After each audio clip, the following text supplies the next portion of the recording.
আপনাদের আজকে দেখাবো যে আমার এই ছোট্ট গামলাতে রোপণ করা জামরুল গাছটি, যার প্রায় 2 বছরের বেশি বয়স, সেটাতে সামান্য অল্প 4-5টা ফল এসেছে। সেটা আপনাদের একটু দেখাবো। তো এই যে এখানে দেখুন, এই দুটো ফল সেট হয়ে গেছে, ইনশাল্লাহ হবে। তারপর সবথেকে বড় যেটা, এই দুটো মাশাআল্লাহ সুন্দর হচ্ছে। আমি এর আগে টেস্ট করিনি এই গাছের ফল, তবে খুব শীঘ্রই করব ইনশাল্লাহ। তারপর আপনাদের জানাবো কেমন টেস্ট। আরও কিছু দেখাই।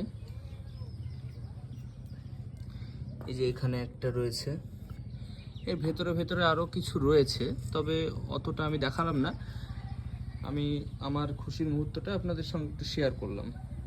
তো আপনাদেরও যদি ভালো লাগে অবশ্যই লাইক, কমেন্ট অ্যান্ড শেয়ার করে দেবেন। Bye bye.